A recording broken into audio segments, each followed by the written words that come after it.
Okay, guys, we're going to go ahead and get started. First, I'm going to introduce myself. My name is Holly Farbo. I am the Senior Academic and Industry Relations Manager of Hygiene at Aspen. I am a hygienist. I've been a hygienist for 21 years. I was an Aspen hygienist first in an office, and then the opportunity came available for the academic team where I can go and talk to hygiene schools and students about Aspen and spread the word, put aside some misconceptions. So I'm in that role now and I love it. So we're gonna go ahead and down the line. The way that my camera is set up, I'll just start at the top and go down and introduce yourselves. Give us a little backstory, what your role is at Aspen and how you got here. So Katie, we'll start with you because you're to my direct left. Hi, my name is Katie. I've been a practicing dental hygienist with Aspen Dental for 3 years now. I came to Aspen after practicing a year in private practice, graduating in 2016. My role at my office in Aspen is I am currently the lead hygienist. I have had that role for about 2.5 years now. In addition to being the lead in my office, I am also a hygiene trainer for Northern Maine, and I do help out in other Aspen offices in our area as well. What I really like about Aspen is it's given me those opportunities to grow and have other roles other than just practicing clinical hygiene and really help strengthen my skills. Perfect, thank you, Katie.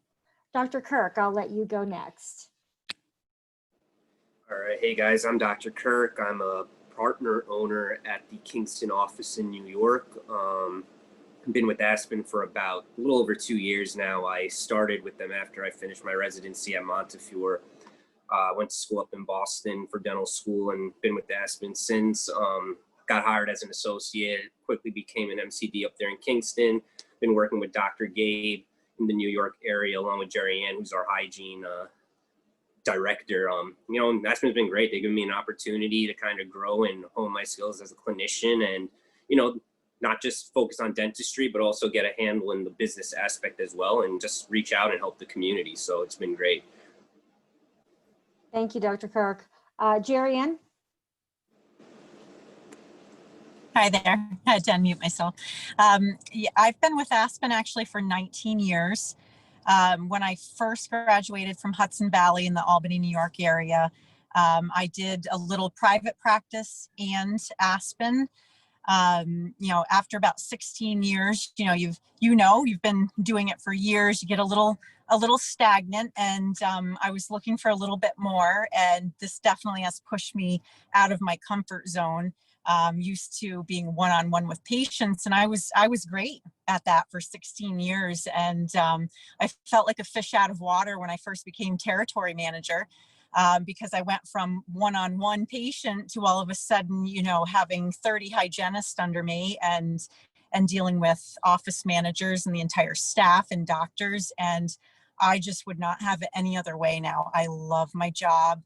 I still do clinical a couple days a month because that's my first passion. And I just love my job with Aspen. Great, thank you very much. Henry, I'll let you go next.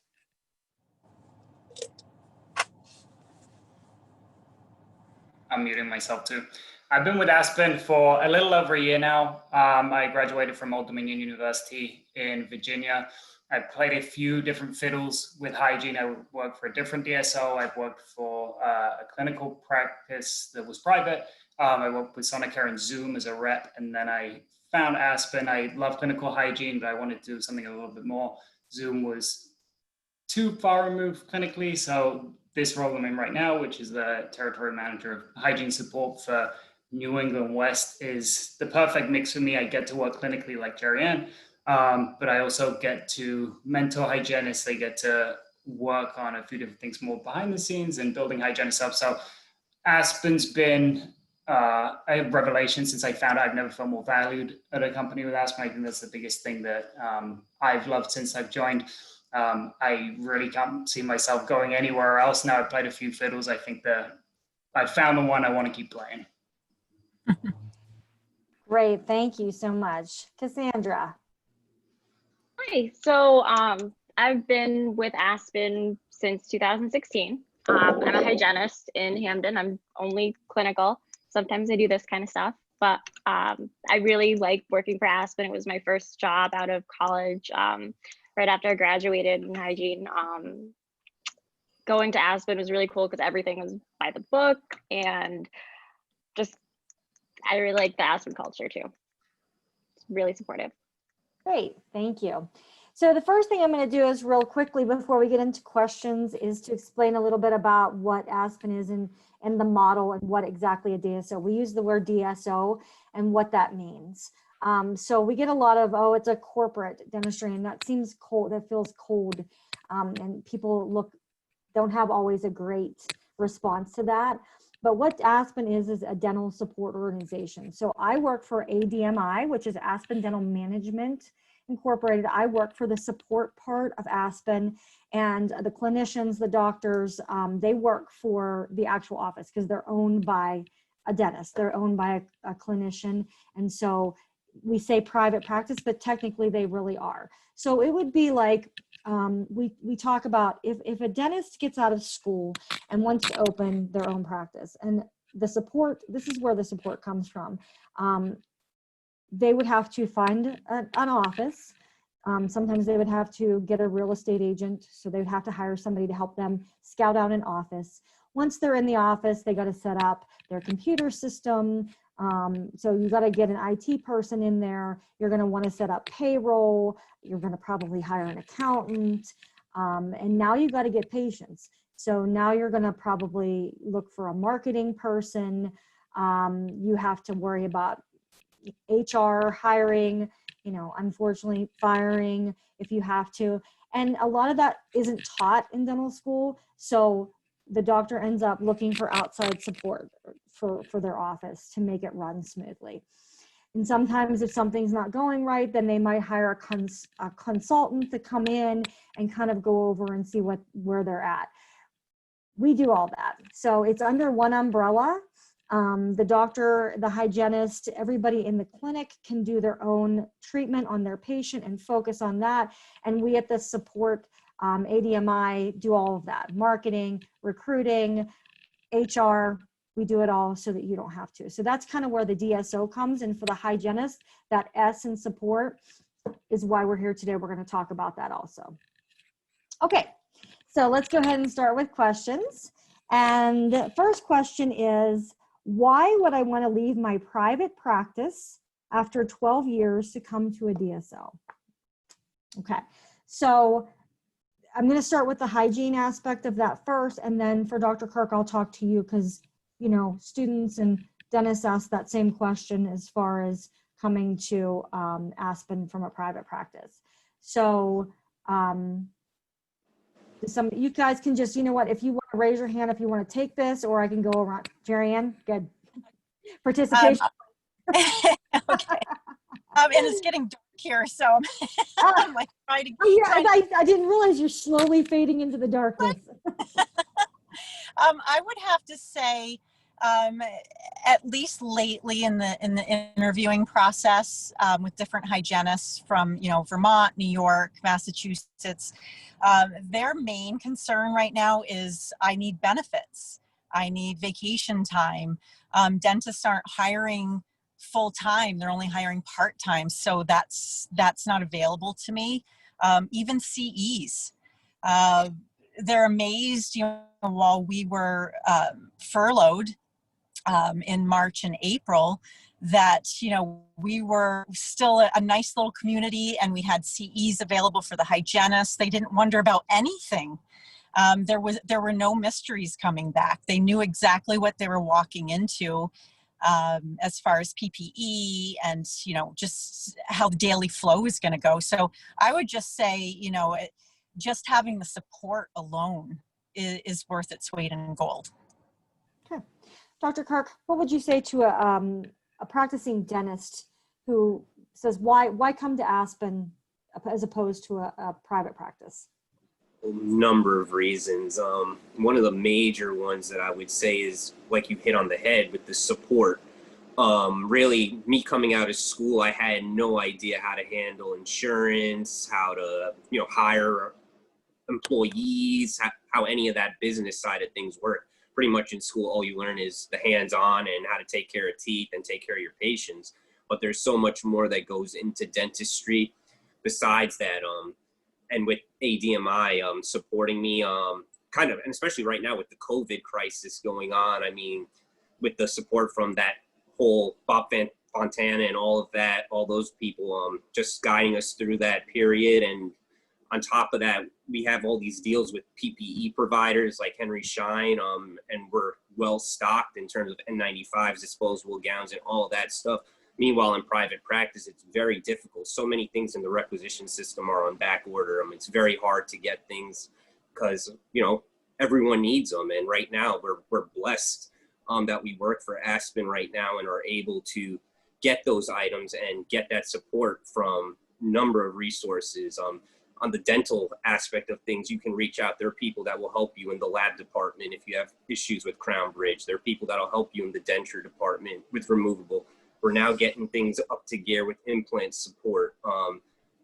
Just from me personally, when I just got on board, we rolled out the Invisalign program. And even though we learn about it in school and are certified, I mean, to get Dr. Galler and now Dr. Galante as, you know, click away on your cell phone, they literally answer right away. It's, you know, it's great support. And then the other dentists that are there, like I'm working closely, I'm partnered with Dr. Gabe, who's, you know, got 20 plus years of experience in dentistry. He owns a bunch of practices in New York. It's a great resource. And, you know, I'm getting my feet wet in the implant game now. So, you know, and I've only been doing this for about 3 years. So you can see the opportunity for growth is there. And something, I have friends that have graduated at the same time as me from dental school, and they're in private practice and they're hopping around 3-4 different practices because they can't get one stable job or no one's going to hire them full time. And again, COVID, there's not much in terms of, you know, jobs available that are going to pay you what you want to get paid right now coming out of school. So, you know, all those things are huge bonus points for Aspen right now in my eyes. Great. Yes, I agree. Let's just hit on COVID since you mentioned that.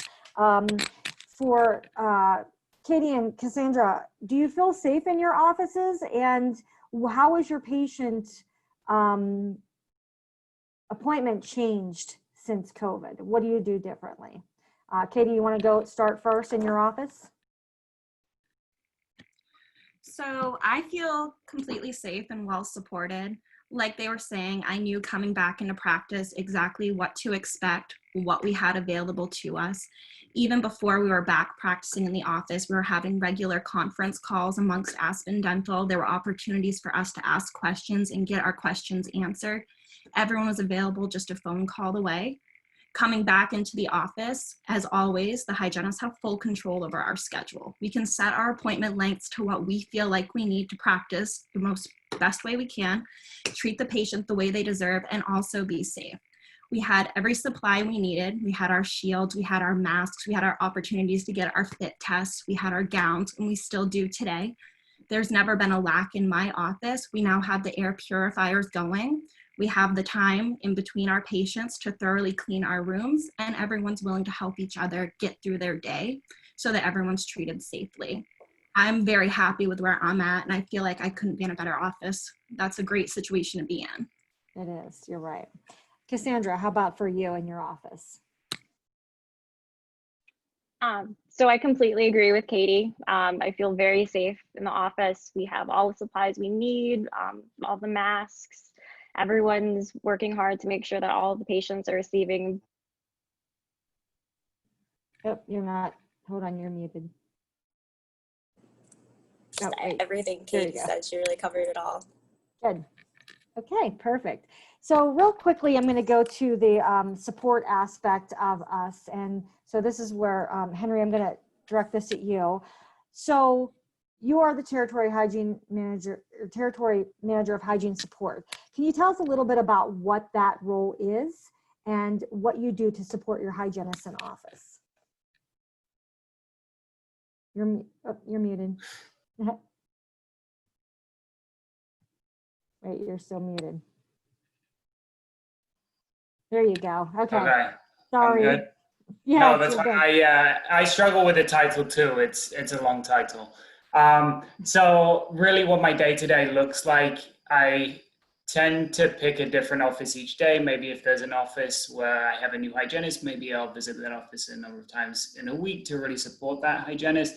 Usually I'll visit different offices each day, work with the hygienist, see maybe where there's an area they can improve on, they feel like they can improve on. Some hygienists are more open to feedback than others. Some hygienists will come to me for feedback, want feedback, they want me in their office. Other hygienists, not so much. And it's just, what can I do to support them?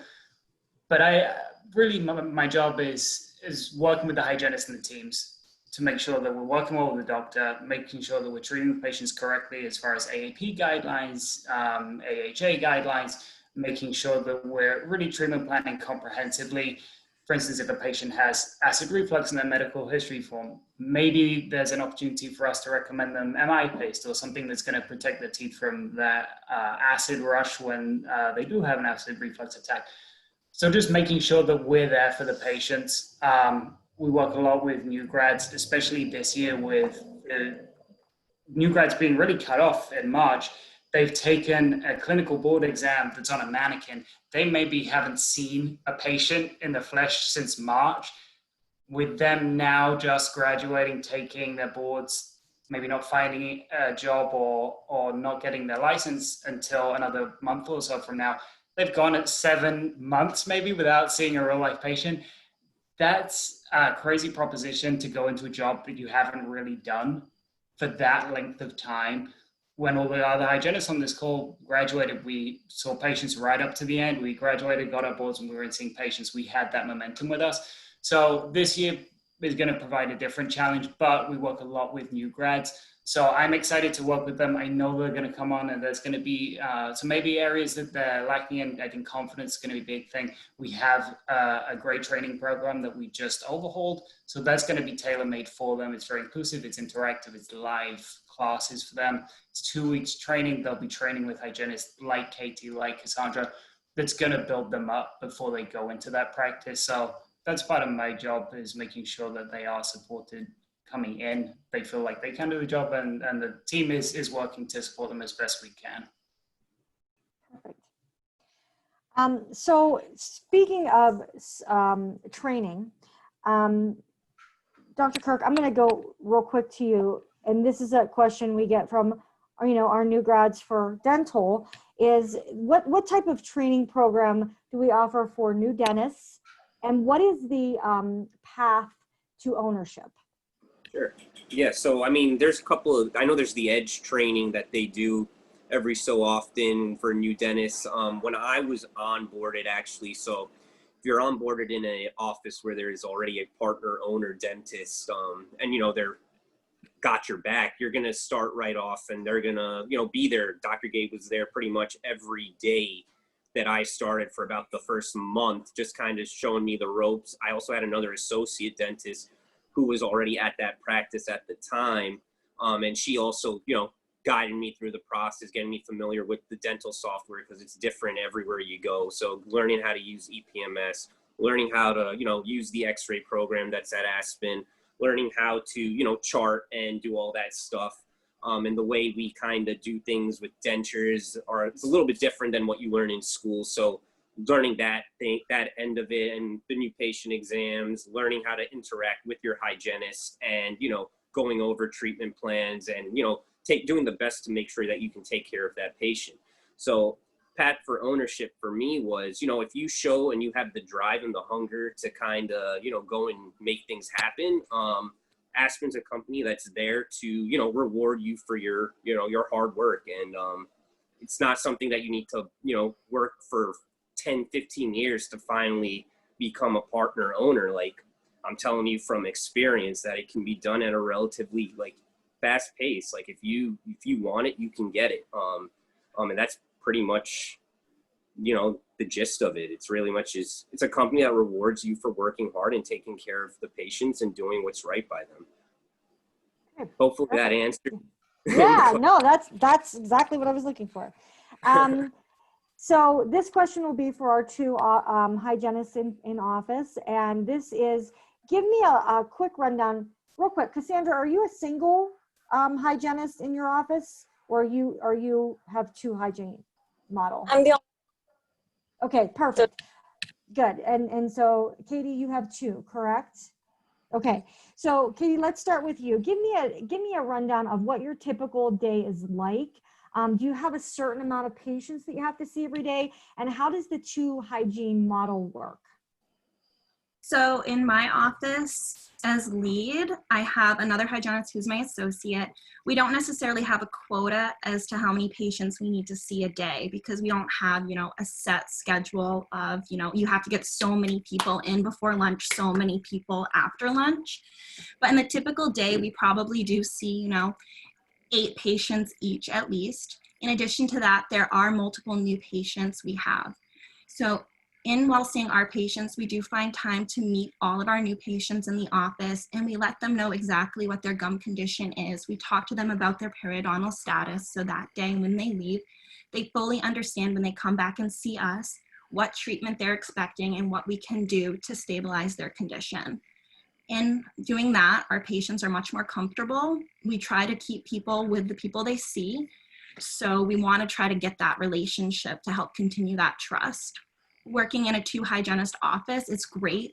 Kim came to us fairly recently. However, she had a lot of experience. So it's amazing that we can bounce ideas off each other collectively to help better form our hygiene department and keep growing together. It's a really good collaborative effort on our side of things. Everything runs very smoothly. We get through the day together and we never leave stressed. Oh, sorry. Perfect. Cassandra, how about for you for a single hygiene office? How does your day go? So same as what Katie was saying, except it's just me. So if a patient has teeth, I'm gonna end up seeing them. So I'll be bouncing about through the rooms to see the new patients, to see my patients, to just check in on, other patients that maybe are just coming in for their periodic exam, to update their perio charting, just make sure everything's running smoothly. And since I'm seeing all of the patients, really, it's great in that I get to build that relationship with them and gain that trust and, help them really understand why oral hygiene is so important, why they need to, if they have perio, come in every 3 months, the best things that they can do to maintain their oral health at home. And yeah. Great. Thank you. One more about the training, Jerry, and I'm going to direct this at you, is can you just explain a little bit about the HOP program that we put our hygienists, even hygienists that have been hygienists for a long time, I went through it twice. Can you explain a little bit about what that is and how we do that? Well, the initial training for new hygienists, now we'll set up the first day. There's basically a welcome call with the people that would have been with in Chicago, which now during these times we can't do that. I'm sorry, I'm disappearing again here. And throughout the week, there's different webinars. It just provides a sense of cohesiveness, and everybody throughout the whole country that's starting at the same time as my hygienist, we're all going through the same protocol. Where sometimes it can be a little bit more organic. We're in with new patients. We try to keep up with the schedule, but yeah, I do miss the one-on-one a little bit, the in-person. This is definitely something that we're getting used to, and it's only just new in the works. A few weeks ago we started, so working out a few kinks. Henry, I don't know. Henry, have you started anybody in this program, in the new onboarding? Actually, Cass and I are going to be doing that next week. So that's going to be the first one. Yeah. So we're going to meet next week and smooth it out. Yeah. I had one start right at the very beginning, and unfortunately he had to start seeing patients about a weekend. He had been with us previously, so he had experience with Aspen Dental, so it wasn't the typical onboarding experience. But they're never thrown into a schedule ever.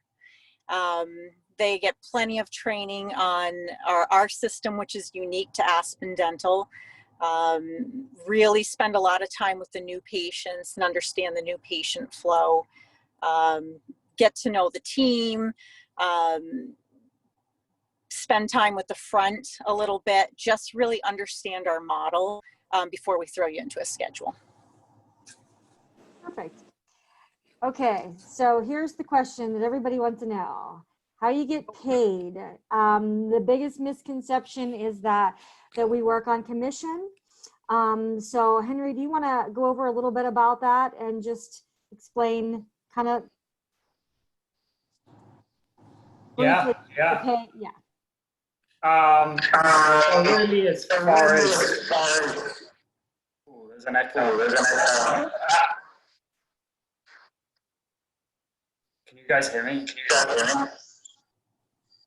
We can. You are echoing. Okay. A little bit there. There you go. So really, if you're practicing treating the patients correctly, then you'll get reimbursed for that and compensated well. If we're treating patients and we're practicing correct behaviors and we're working by the book, we'll be rewarded for that. We have our hourly pay as hygienists.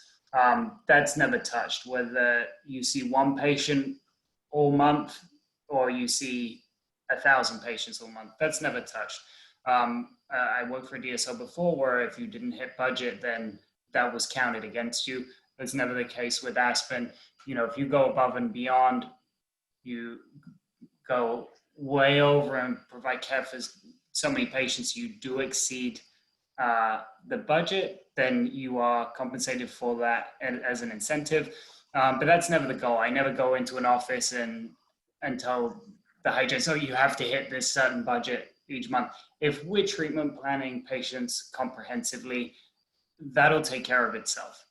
If we're seeing patients that have perio involvement and we're seeing them as prophies, they have a lot of cavities, we're not recommending 1.1 gel or fluoride varnish or something like that, then yeah, maybe we won't hit budget. But if we're working correctly, usually that takes care of itself. The budgets are nothing that are overly stretched out, they're doable.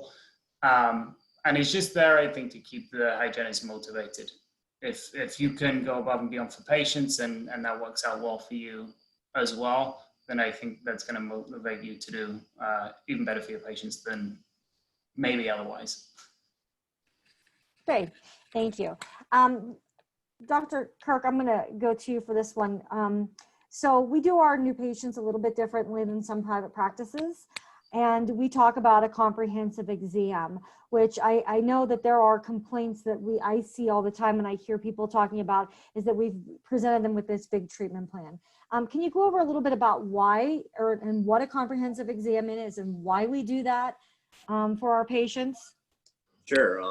So basically a comprehensive exam is a legit full mouth series of x-rays, panoramic as well. You're taking perio charting, you're doing a complete workup of all teeth in the patient's mouth, anything that might need to be treated, because a large majority of the patients that Aspen sees are patients that typically don't always follow through with going to the dentist. These are patients that have, avoided the dentist for several years, sometimes 10, sometimes never ever been to the dentist.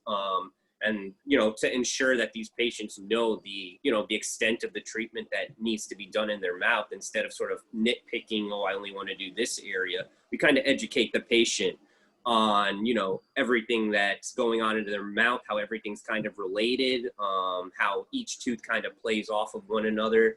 So if we'd actually be doing them a disservice by only looking at, let's say they only have pain on number 3 and we look in their mouth and we see, number 31 is also bombed out. I mean, we'd be doing them a disservice by not pointing that out at the time.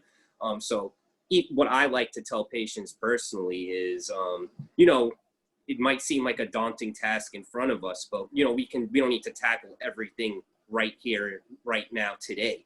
We can kind of come up with a phased plan to kind of tackle things. we listen to their chief complaint, and of course, that's something that we would put at the top of the priority list. But we let them know, hey, you've also got X, Y, and Z going on, and that's something that needs to be taken care of. And to piggyback off the hygiene aspect of things, something that I'm not sure if you guys see this in your market, but for me personally, so many dentists don't really care too much about hygiene. They pretty much treat everything with a one stroke fits all prophy kind of approach, and that's something that Aspen doesn't really do. We have a sequence of plans of treatment for not just periodontal patients, but also patients who suffer from gingivitis. I mean, there's a gingivitis treatment plan for patients to get them back on track so that one day, hey, maybe they can be a prophy. And that's something that I think some patients may rub them the wrong way, but I mean, we're educating them and doing what's right for them, because I mean, you're not going to treat someone with type 2 diabetes the same way you're going to treat someone with type 1 diabetes. It's completely different. And that's to me one of the biggest pros to our comprehensive exam. I personally rarely ever do a limited because you're doing a disservice. So that's really the big thing to take away from our treatment plan game and just the way we do our comprehensive MP exam.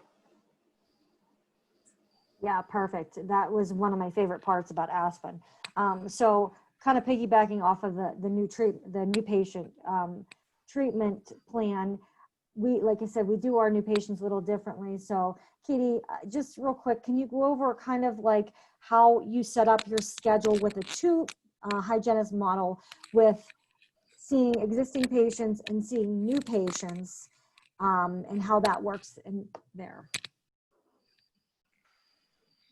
So in our office, we typically have about 1 hour per patient, and we do try to keep both mine and my other hygienist columns full, so it is the back-to-back 1 hours. Our new patients are also scheduled at 1 hour intervals. Sometimes there's 2, sometimes there's 3 new patients at a time. I find the time, especially as lead, it's my responsibility to have an idea of everything going on in my office, to get up and see the new patients, do their comprehensive perio chart, make them aware of their current gum condition. As they were saying, there's so much undiagnosed perio in the area. Every day I'm having those hard conversations, and it's really important to me to find the time to have that conversation that day when I can bring it up before doc comes in. That way doc again can reinforce my recommendations and my treatment plan, and that patient can leave knowing exactly what's going on. My patients in the chair, I always make them aware that I need to pop out for a minute. When they were a new patient, we did the same exact thing for them, and they understand I never get pushback. No one ever questions why. They just know in order to treat everyone appropriately that I do have to step away for a few minutes, and it never pulls away from my treatment I provide in the chair. And I do find the new patients really appreciate knowing, what's going on. Their gum condition is the foundation of the mouth. What I do affects doc's treatment plan and vice versa. And if they can leave that day knowing step by step what they need to do, and they feel like they've been listened to and really prioritized, they're going to continue treatment. And they're going to, at the end, have the healthy, stable foundation we want them to have. Perfect.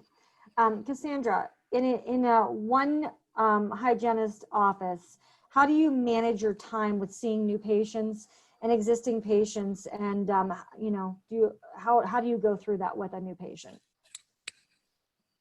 So just like Katie, I'll let the patient know that I do have to pop out for a minute and, help out doc with the perio charting, and everyone's usually pretty understanding of that.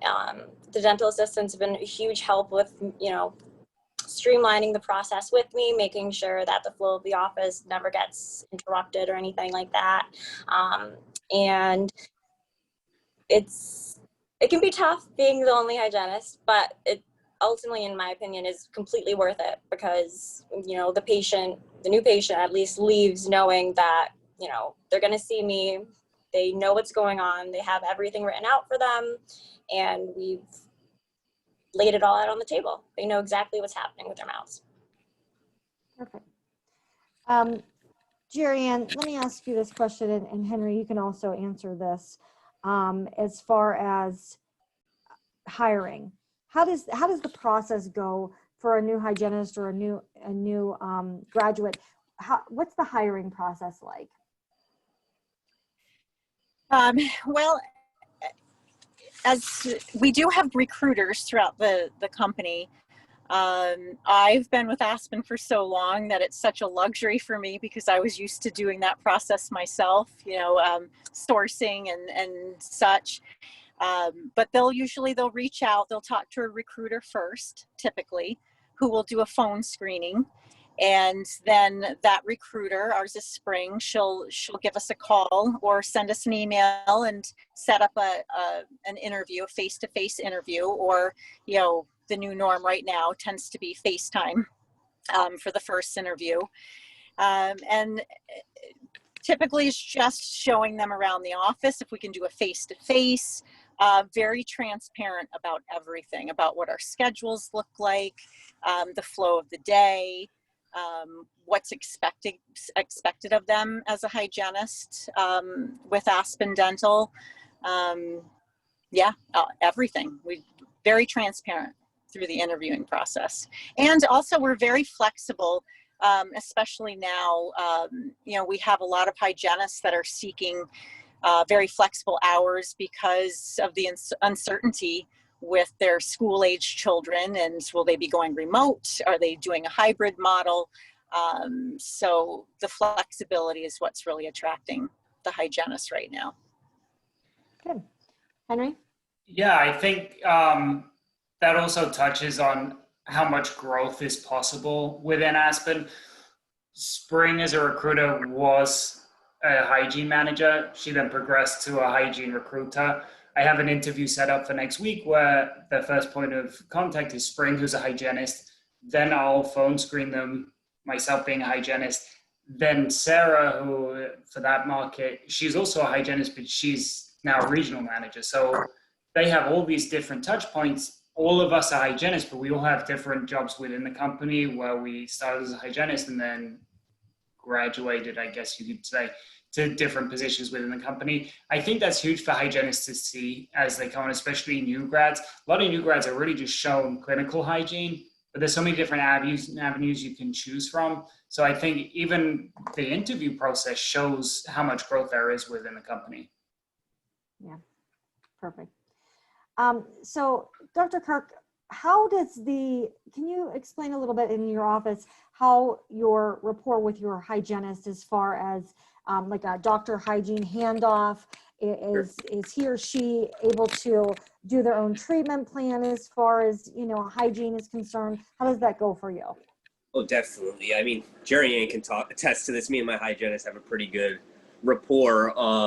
So I mean, basically either whoever has time first will hop in, greet the new patient, kind of get the treatment plan going, establish in their mind, what's the extent of their disease of periodontal gingivitis. Maybe they're healthy.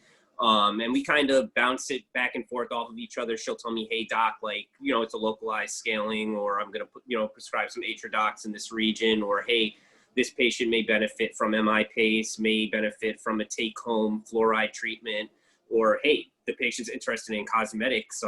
They want to maybe whiten, do some crown veneer work. So, and we, work that patient up. Or another thing is maybe the periodontal disease is so far gone that the patient may need to see a specialist, and the hygienist herself, she knows her own limitations. Hey, if there's a lot of 10, 12 millimeter pockets and this patient doesn't want to lose their teeth, it may be best for that patient to go see a periodontist to possibly get some pocket reduction surgery done and things of that nature. So my hygienist, I never pressure my hygienist into, feeling she needs to do this much or has to do this type of treatment for that patient. Whatever is in her, best interest for the patient, or whatever she thinks is best for that patient, is always, I definitely, go to her in terms of hygiene treatment. That's her domain, and I respect and agree with her treatment for the most part.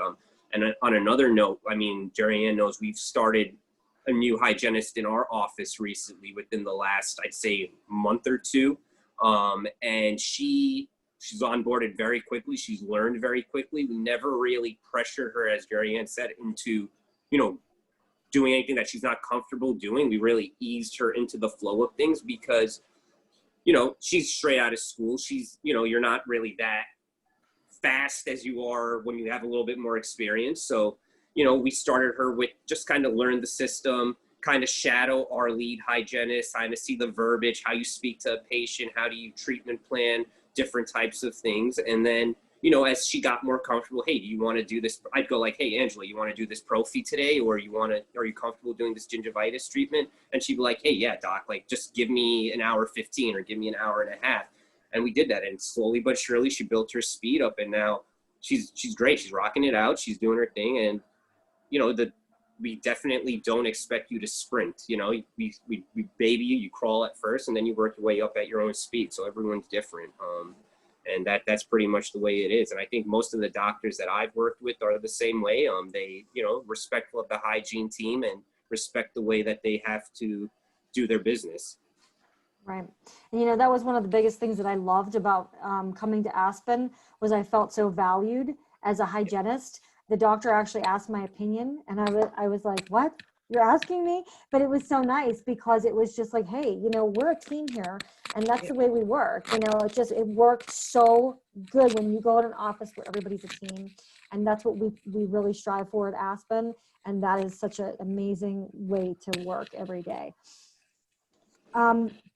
Okay, so another one of the big misconceptions, and we'll put this out there, and I'll give this to Katie and Cassandra, is about we have to sell. Okay, so you have to sell and you have to push. And can you go over a little bit, Katie, about what products that you use and how you present those to your patients? So I have a cabinet full of different products. I never feel like I'm pushing a product, because if someone has an issue going on and there's a way that we can make that better, whether it's something, that they're uncomfortable with, maybe they're just a high caries, there's a product out there that will help them better their condition. I'm a huge believer in the Prevident or any, 5,000 part per million fluoride toothpaste. There's so many uses of that.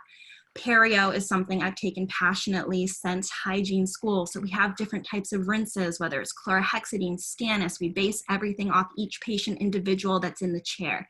I have locally applied antibiotics I can use in times when I feel it's necessary and best for the patient's interest. Never have I ever felt like I am pushing a product. I am not recommending anything that I wouldn't use at home, and I let them know. I use my Prevident nightly. I always place my MI paste in my bleaching trays. If I had gum inflammation going on, I would reach for the chlorhexidine in the cabinet, and I sleep in complete peace at night because I'm offering products that can help their condition. And as we know, the mouth is correlated with the whole body. It's not just one area. We want their overall health. Perfect. Okay, Cassandra, I'm sure that you probably have the same types of products, but can you go over a little bit, I'll give this to you, about like the iTero scanner and the intraoral camera and how that goes into your treatment planning and patient education? So my office actually doesn't have the iTero scanner. Oh, wow. Yeah, so I don't know too much about that part. We don't really utilize that.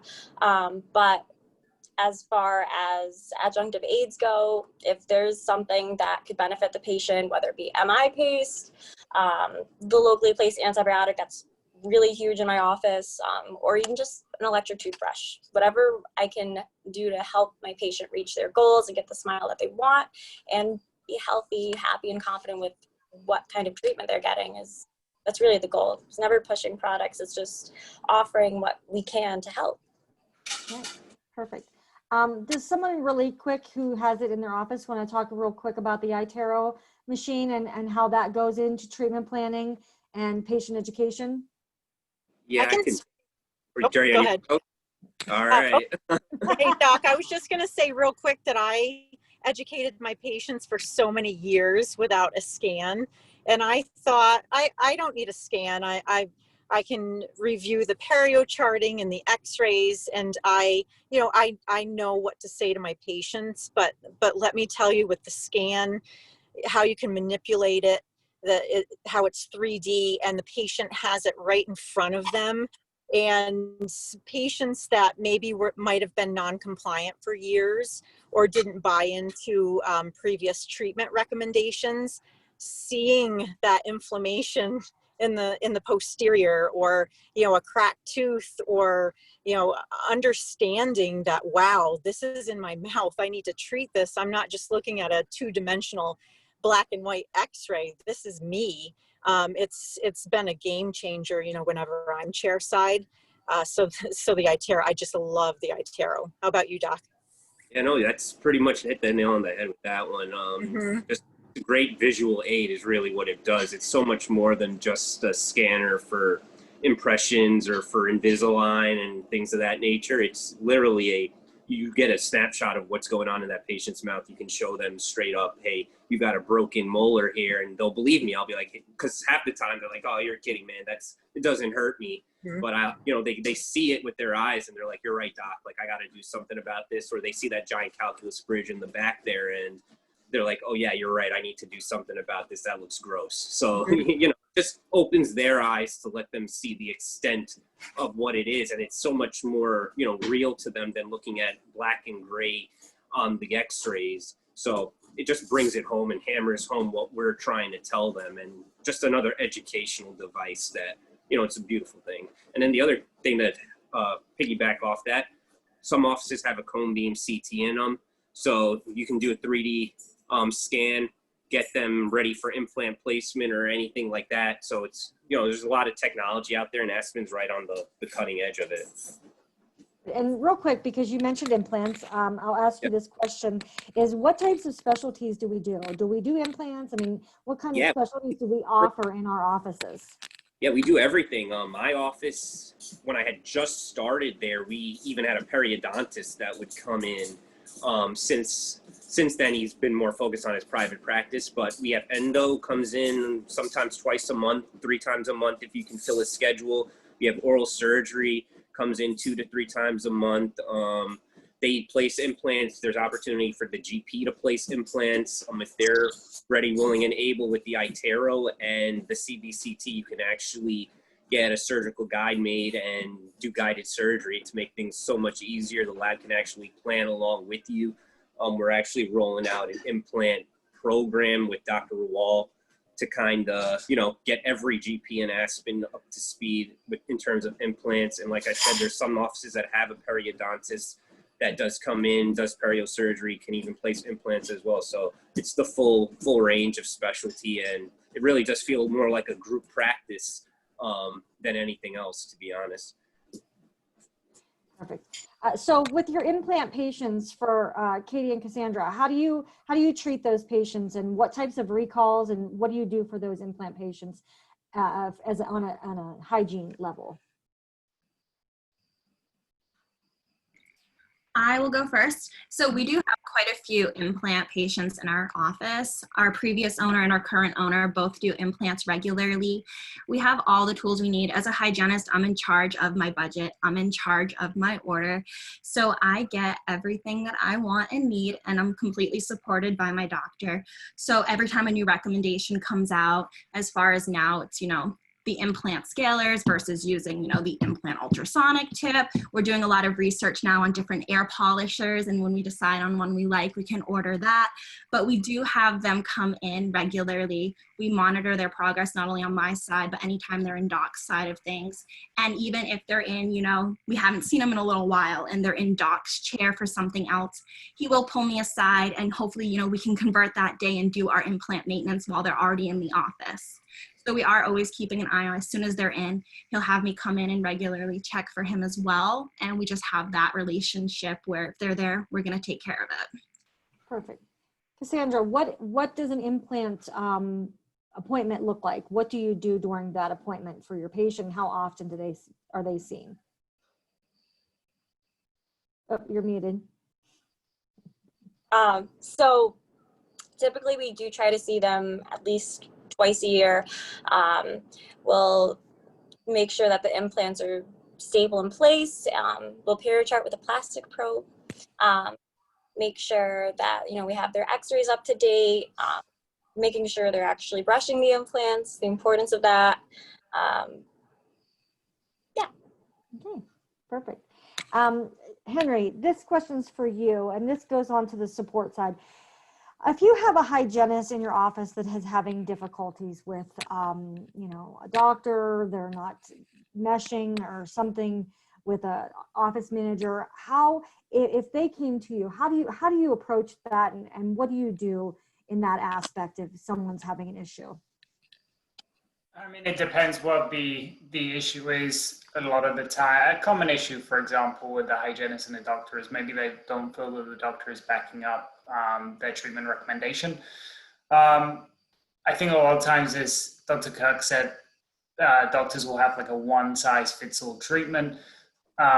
Maybe they don't see the value in it. Maybe they don't see how much that could impact their work if they leave untreated perio and they want to do prophy on it, placing that crown with a lot of bleeding as they work could not only shorten the lifespan of their work, but it could lead to an unhappy patient. So working with the doctor maybe to see value in that, and seeing how we can get them on the same page, kind of act like a mediator, I guess, in that sense.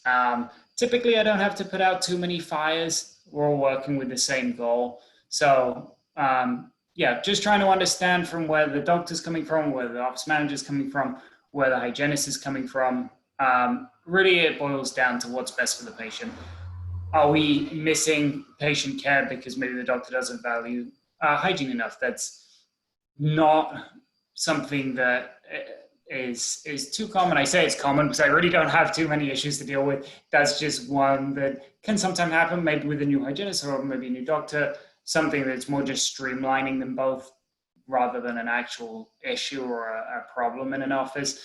I'm lucky in that sense, but yeah, if it's something that is disagreed upon, it's however is going to work best for the patient. Sometimes I agree with the doctor more than the hygienist. Maybe it's something where the office manager has a really great point, and the hygienist maybe needs to adapt to do what's best for the patient. So usually the result of any dispute in the office is what's going to work out best for a patient.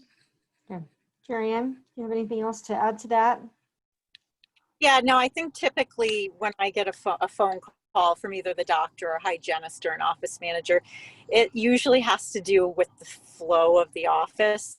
Sometimes you just have an assistant, a lead assistant who just runs a tight ship.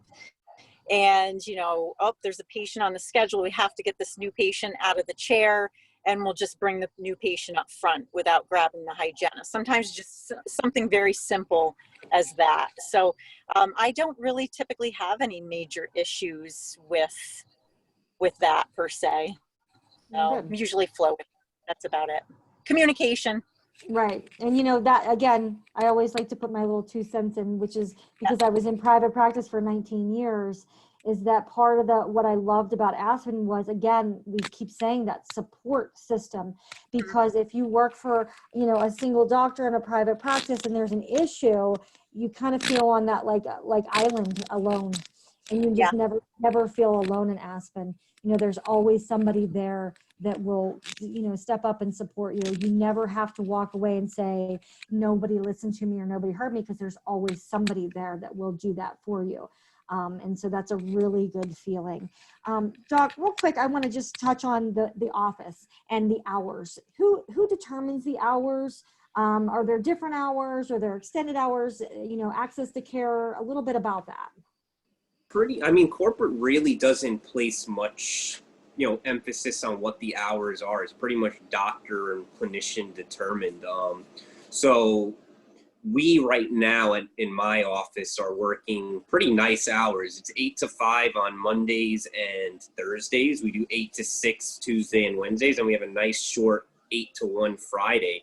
And we're open one Saturday a month from 8 to 1. So we like to keep, so I work in the Southern Hudson region. We like to keep one office in Southern Hudson open every Saturday. So we kind of rotate so that there's access to care for a patient if they have an emergency treatment.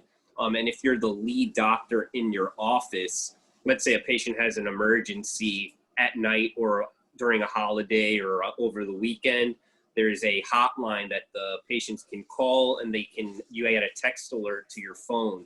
You can actually, you know, give that patient a call, see what's going on. And if it's, you know, something serious, you can kind of direct them on the channels that they need to take to get that addressed, or let them know, hey, come in tomorrow and we'll take care of you. So we really do emphasize, you know, the patients, and, you know, our hours aren't crazy. It's not like they're asking us to work, you know, 12, 15-hour shifts. You know, it's very reasonable. We get an hour lunch every day where the office just kind of shuts down and everyone can kind of get a lunch break and, you know, take their mind off things for an hour a day and get that break to reset and tackle the afternoon. So it's definitely, you know, a good work environment for sure. And I don't regret joining the team for these last couple of years here. So it's definitely been worthwhile. Great. You know, I do tell this to students too. I say to them all the time, you know, sometimes it starts with you. So, you know, you can walk into an office, and every office you go into have an issue, but a lot of times students want to make full-time hours, but don't want to work full-time hours. So, you know, at Aspen, we're about access to care. So we're going to be open every once in a while, an extended hour, where this is about patient care. That's what we got into this job for. And so we want to make that available for everybody. You know, so that's part of our Aspen promise to people. So real quickly, let's ask about and this is another thing that's important to students, is what we give back to the community. What kind of community projects do we do? What community outreach programs do we have? Marianne, you want to take this? Oh, I love the mouth mobile. I will do it as many times as it's in my area. It's a mobile van or a mobile bus that goes basically from community to community and just gives access and free care to our veterans. And it's so rewarding. Hug after hug, and just people lining up that are so appreciative that we took the time just to give them the care that they deserve. They really do. Yeah. So that's my favorite. Okay. Mr. Kirk? Oh, well, there's the, I forget the actual name that they use for it, but there's the one, you know, the one day in June when everyone Day of opens up. service. Yep, and we give back to the veterans, and we Yeah. basically do all their dental care for free. And it's a great thing because, you know, a lot of the times they feel forgotten and people don't really, you know, want to take care of them. Some of them may not have the money to take care of their teeth, and it's a great thing to be able to give back to them for, you know, their service to our country. And it's a no-brainer in my eyes. So that's one of the great give backs that we do. And yeah. Perfect. That's a good. That is, yeah, it is. I always love doing that. Before I get to our last question, really quick, do we offer part-time per diem? Do we do that at all? Yes, absolutely. Yes. Okay, Henry, you want to real quick? Yeah, I actually had a hygienist reach out a couple of weeks ago, and she only wanted to work Saturdays. She, very interesting, actually worked in the prison as a hygienist during the week, wanted to work 6 days a week. Kind of rare for a hygienist to want to work 6 days a week every week. But she was open to it, and that's a little bit outside the box. It's not typical. Obviously, one will work in each office, only works one Saturday a month. But I'm so open to finding a Saturday in all different offices for her to work. If a different hygienist that's in that office full time is working that Saturday, hey, let's bring her on for double hygiene on Saturdays. Let's open up Saturdays for more patients. Saturdays are a really sought after appointment time for patients that work long hours in the week. There's only have a limited amount of hours in the day. We usually work on a Saturday anywhere from 8 to 2. If they can come in and we can do 2 hygiene schedules, get back to more patients that can only come in on Saturdays, that's huge. So that's a little bit outside the box. It's part-time. I don't think that's really been thought of before. But I'm open to working with all different hygienists. If you're good enough and you're really interested in comprehensive care, going above and beyond for patients, even if you want to work 1 day a month, I'm open to speaking to you. I'm open to helping on board. Perfect. Okay, so just so I'm mindful, this went so fast because you guys were so great. You like answered all my questions. I love that. So we're at the end of our time, but I want to ask one more question. We'll go around like we did at the beginning and ask, Aspen is a yes company. We like to say yes to our patients. So can you give me just a little rundown of what that means to you and how that's impacted your career? Dr. Kirk, I'll go with you first.